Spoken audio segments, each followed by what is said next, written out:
Hoje é dia de Reddit do Medo, aquele quadro em que eu conto histórias assustadoras do Reddit pra vocês. E hoje, histórias de encontros assustadores. Oi, eu sou a Cibele e sejam bem-vindos à Terra do Medo. Fala oi, Vitor. Oi, gente. Hoje ele esperou, tá vendo? Eu esperei porque teve gente reivindicando o bordão. Fala oi, Vitor. Eu falei assim, não vou acabar com ele. Tá muito abusadinho pro meu gosto. Vou esperar a Cibele me lembrar. Gente, outra coisa que vocês comentaram é que tava faltando Reddit do Medo. E realmente tem um tempinho que a gente não faz, mas a gente tá aqui pra se redimir hoje, tá? Ele voltou. E vai continuar pra sempre, porque esse quadro é maravilhoso. Eu adoro fazer. Você gosta de fazer esse quadro, Vitor? Eu gosto, gente. Levo muito susto. É o que você mais fala, no caso. Fico espantado com stories igual a de hoje. Hoje tá tenso, gente. Hoje tá tenso. Antes da gente ir pras histórias, confere se você tá inscrito nesse canal e já deixa um like aqui no vídeo. A primeira história chama-se Ele Só Tinha Que Me Ver. Essa história aconteceu quando eu tinha meus 14, 15 anos de idade e como qualquer adolescente daquela época, eu era muito assídua nas redes sociais. Eu usava muito MySpace, usava muito as redes sociais da época. Por eu ser uma adolescente lésbica em 2016, eu tinha bastante dificuldade de conhecer outras garotas lésbicas, principalmente. Então, acabava que eu usava muito as redes sociais, principalmente MySpace, pra conhecer gente nova. E às vezes eu fazia isso de forma bem prudente também. Até que um dia eu conheci uma menina. Ela era uma adolescente comum, gente. O perfil dela não parecia um perfil fake ou alguma coisa do tipo. Ela tinha muitas fotos, ela postava várias coisas, parecia ser uma adolescente como eu. A gente começou a conversar e a gente conversou durante um mês, um pouquinho mais que um mês, e eu não suspeitei de nada estranho. Até que chegou um dia que eu decidi convidar ela pra vir na minha casa. E pelo amor de Deus, não façam isso. A minha mãe concordou, mas ela insistiu em a gente não marcar direto na nossa casa, pra menina ir lá em casa. A minha mãe insistiu em ir comigo até o final da nossa rua, até porque era uma zona rural, então era um lugar meio deserto, sabe? Meio vazio. Na época eu achei isso um pouco de exagero da parte dela, mas eu acabei aceitando. Assim que a gente chegou no local combinado, um carro esportivo branco dos anos 80 parou do nosso lado. Dentro desse carro tinha um senhor, de mais ou menos ali seus 60 anos. Ele era bem alto assim, ele tinha uma aparência bem desgrenhada e o cabelo dele era tingido de preto, mas a raiz já dava pra ver os cabelos brancos. Eu fiquei ali, encarando ele, e, sinceramente, era como se minha alma fosse sair do meu corpo a qualquer momento. Minha mãe sacou o que estava acontecendo e ela começou a discutir com esse cara, começou a gritar com ele, falando que eu só tenho 15 anos, que ele era doente. Ele discutiu um pouco com a minha mãe, xingou um pouco, ficou um pouco exaltado, até que ele disse: eu só tinha que ver ela uma vez. Depois disso, ele arrancou com o carro. A volta pra casa, gente, parecia uma caminhada, sei lá, de 3 quilômetros. E eu não conseguia falar nada, porque eu não tinha nada pra falar ali com a minha mãe naquele momento. A gente chegou em casa e ligou pra polícia. A gente passou o telefone dele, porque a gente tinha o telefone dele, mas a polícia disse que, infelizmente, não podia fazer nada. Os anos foram passando e, de vez em quando, quase toda noite, assim, a gente ouvia uma buzina do lado de fora da nossa casa por volta de 2, 3 horas da manhã. E eu sempre me perguntei se era ele. Fim da primeira história. E, gente, complicadíssimo. Complicadíssimo. E eu falo isso porque eu já fui a pessoa que fiz muitos amigos virtuais e conheci pessoalmente muitos amigos virtuais. E recomendo? Não recomendo tanto. Apesar de que, hoje em dia, é uma parada que é mais tranquila, né? Você conhecer as pessoas porque você conversa com elas, você vai falar num vídeo, você vai... Sabe? É um negócio muito mais tranquilo do que um tempo atrás que você só tinha fotos. E aí também você não vai marcar com a pessoa em casa, não é mesmo? É uma coisa meio complicada. Hoje em dia tem mais recursos, né? Se a pessoa também tiver condição, mas se a pessoa estiver conhecendo alguém na internet, ela tem recursos assim pra pelo menos, sei lá, ou faz uma chamada de vídeo antes, né? Ver se a pessoa tem uma rede social, né? Vai procurar pesquisar antes, assim, um pouquinho. É porque na época dessa história, 2006, assim, as pessoas geralmente conversavam pelo computador. Hoje em dia, é muito mais fácil ter um celular do que ter um computador. por exemplo. Então, se você tem um celular que conecta em Facebook, Facebook, gente, qual é a minha idade, né?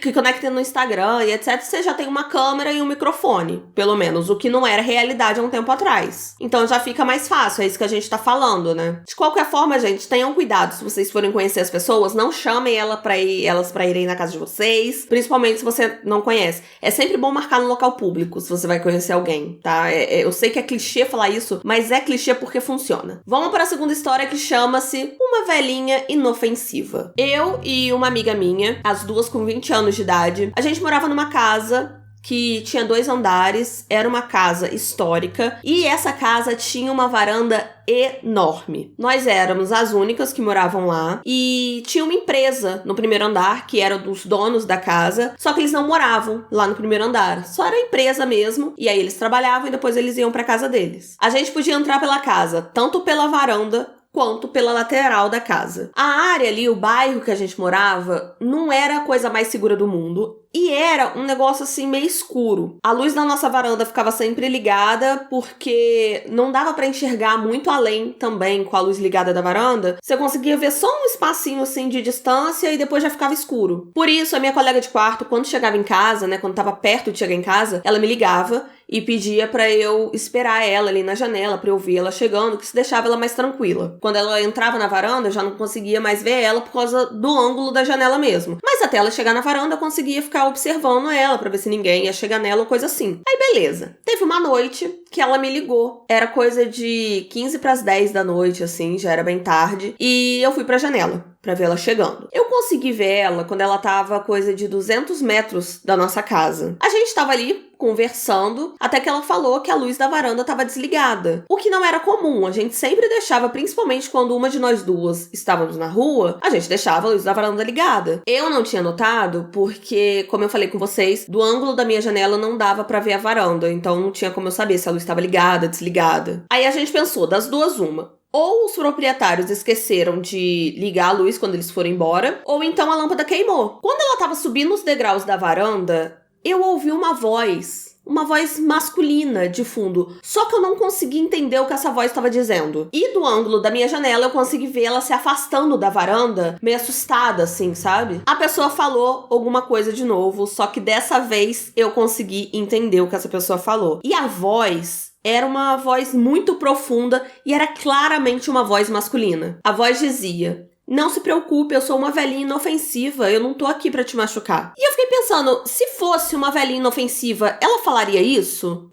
É um negócio muito esquisito. E eu fiquei com medo ouvindo pelo telefone. Imagina a minha amiga que tava lá pessoalmente. Então, como eu tava no telefone com ela, eu falei com ela pra sair correndo e entrar pela lateral da casa. Pra não entrar pela varanda. Quando ela chegou lá em cima, ela tava, gente, aos prantos. E ela falou que se essa pessoa tivesse ficado quieta, tivesse ficado em silêncio, ela nem ia notar, porque como a varanda tava muito escura, ela não tava conseguindo ver se tinha alguém ali ou não tinha. Mas a minha amiga falou que quando ela ouviu a voz, ela olhou em direção de onde a voz estava vindo e ela conseguiu distinguir o que era uma pessoa, e uma pessoa muito grande. Só que como tava escuro, ela não conseguia perceber muitos detalhes, assim. Ela só viu que era o formato de uma pessoa. E ela concordou comigo que a voz era definitivamente masculina. O que tornou o que a velhinha falou muito mais assustador. A ideia de ter um homem ou uma mulher independente, o fato de ter uma pessoa escondida na nossa varanda, no escuro, fez a gente ficar apavorada. Então, na mesma hora, a gente ligou pra polícia e perguntou se tinha como um policial ir lá em casa pra verificar o terreno, pra ver se tinha alguma coisa. Mas, claro, quando a polícia chegou lá, essa pessoa já tinha ido embora há muito tempo. Provavelmente, o que aconteceu é que aquela pessoa era uma pessoa em situação de rua que procurou ali a nossa varanda pra se esconder. Mas, de qualquer forma, pensar que tinha essa pessoa ali, à espreita, escondida, dormindo na nossa varanda, fez a gente evitar sair à noite enquanto a gente estava morando naquela casa. Fim da segunda história. Assim, é uma história complicada porque era uma voz masculina, e a menina viu, assim, que tinha uma forma muito grande e tal, tava falando assim,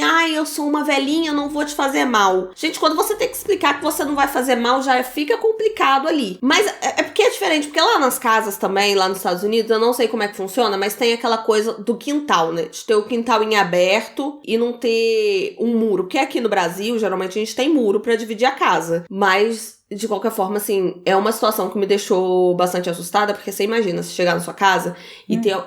Oi? O que você riu? Por que aqui no Brasil? Lá nos Estados Unidos também deve ter. Não, lá nos Estados Unidos deve ter, mas eu tô falando assim, pessoa que conhece a cultura americana por filme, tá, gente? Nunca fui nos Estados Unidos. Então, o que eu conheço de filmes, é que a gente vê, no máximo, tem uma cerquinha de madeira, alguma coisa assim. Então, eu fico pensando, assim, se eu chego, sei lá, na porta do meu prédio, tem alguém ali escondido, eu já penso assim, já era, fui pega. Não tem jeito. Por mais que a pessoa não vá fazer nada comigo, é uma coisa que dá insegurança, você não acha, Vi? Eu também. Fora que eu ia achar, sei lá, não sei, vai que é um fantasma, aquela coisa. Ai, às vezes era o lobo mau. Às vezes era o lobo mau. Viu? Olha só. Gente, é o lobo mau. Provavelmente ele tava fantasiado de velhinha. Não é? Provavelmente. Tava querendo fazer a próxima vítima. Já tava ali pegando a menina achando que era Chapeuzinho Vermelho. Pronto, o Vitor desvendou esse caso. Próxima história.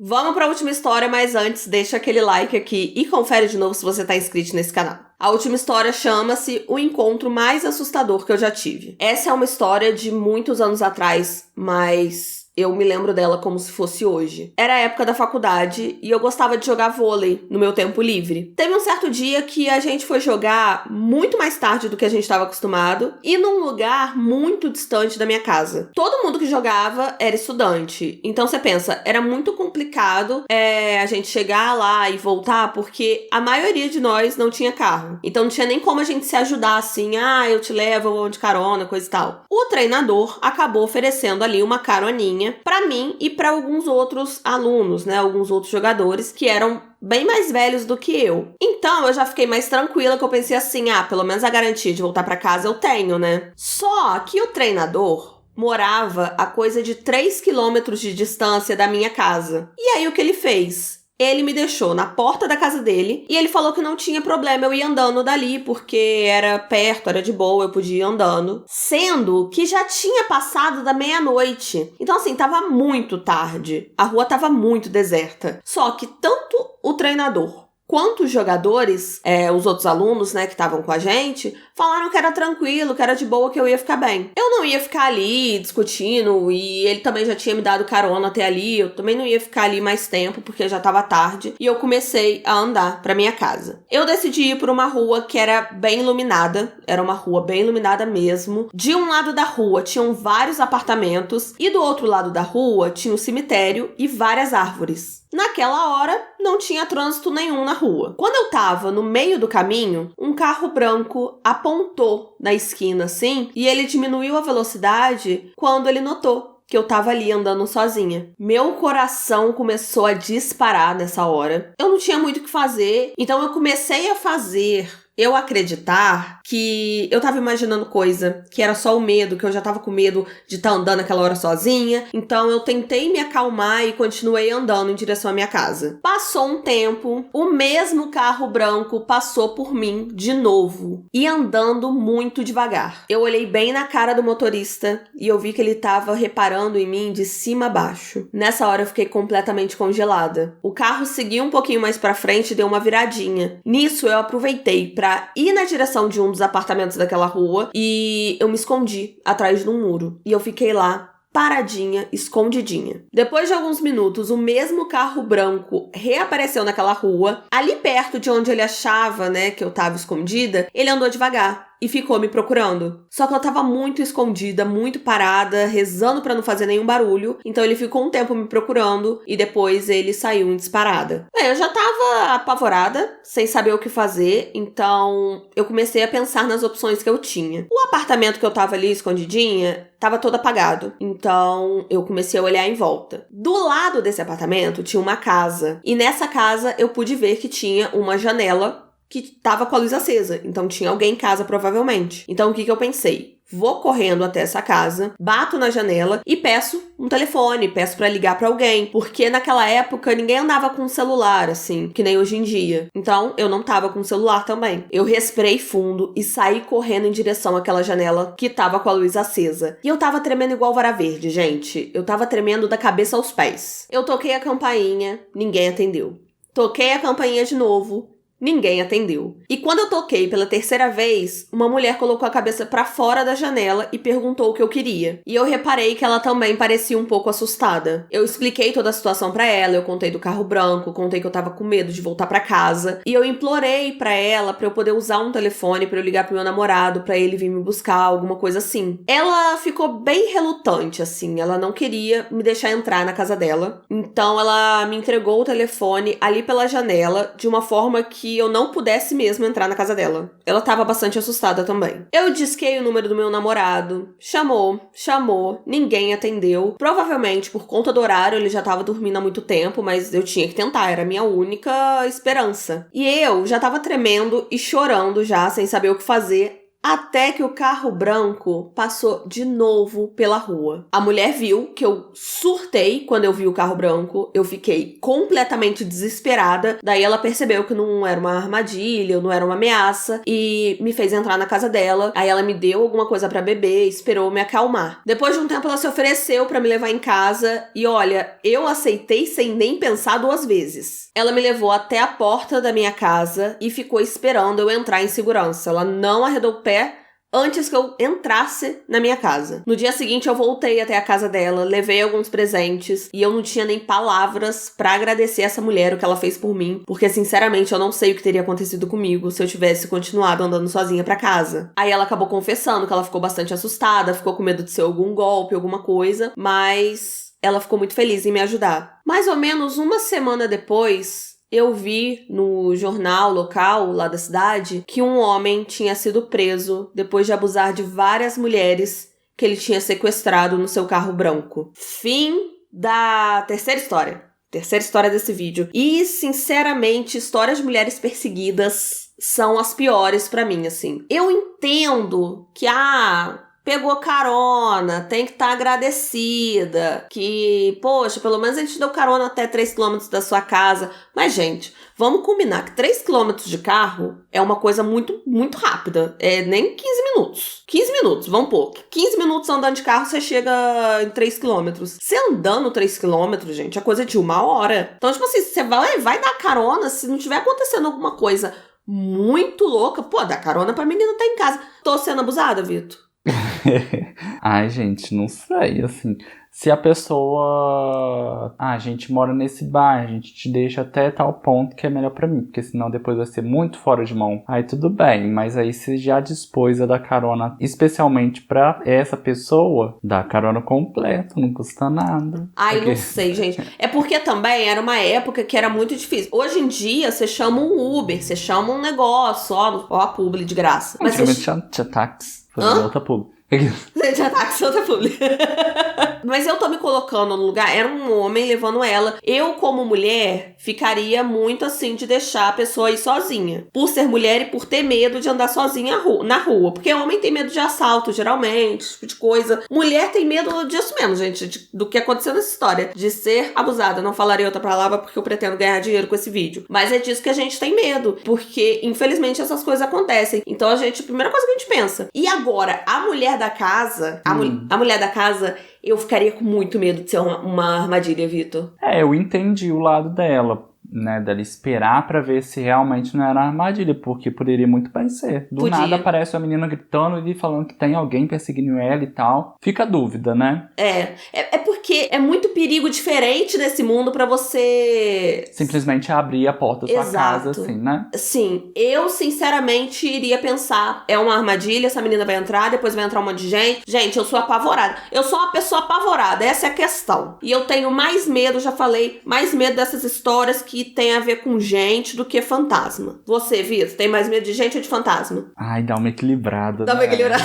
Dá, dependendo da situação. Vamos verdade. Colocar assim, dependendo da situação, Dá mais medo de gente. Né? Outra situação, assim, igual de noite, igual tá agora, assim, fizer algum barulhinho ali, eu vou ter mais medo de fantasma. Eu acho incrível que a primeira coisa que o Vitor pensa é fantasma quando ele ouve barulho. Não, não é. Não é, Vitor? Lógico que não. Quando eu ouço barulho, sempre eu acho que é alguém querendo assaltar, ou alguma coisa assim, alguém que invadiu, alguma coisa assim. Tanto que eu vou ver. Tanto que né, a gente vai olhar, a gente vai vasculhar. É porque gente você encara, né? Você não encara fantasma. Mas na hora... eu sou a pessoa que na hora eu vou ver. Depois, quando eu tô na metade do caminho, eu já penso assim, pronto. Vai acontecer com certeza alguma coisa comigo. É porque a gente tá em casa. Casa é ambiente seguro. É uma coisa assim, você pensar, eu tô na minha casa, tô na minha zona, não vai acontecer nada não. Porque você tá mais preocupado em resolver a situação naquela hora. Depois que você pensa assim, fedeu. Se tiver alguém aqui, vou ser refém ainda por cima. Olha que coisa. Se você tiver histórias de fantasmas, de encontros assustadores, ou de qualquer coisa que seja assustadora, manda pra gente no contato na terradomedo@gmail.com que a sua história aparece aqui no História dos Inscritos. Aproveita que você tá aqui na Terra do Medo e continue na Terra do Medo. Eu vou deixar aqui 2 vídeos pra vocês maratonarem o canal. Eu espero que vocês tenham gostado do vídeo. Um beijo e até a próxima. Tchau! Tchau!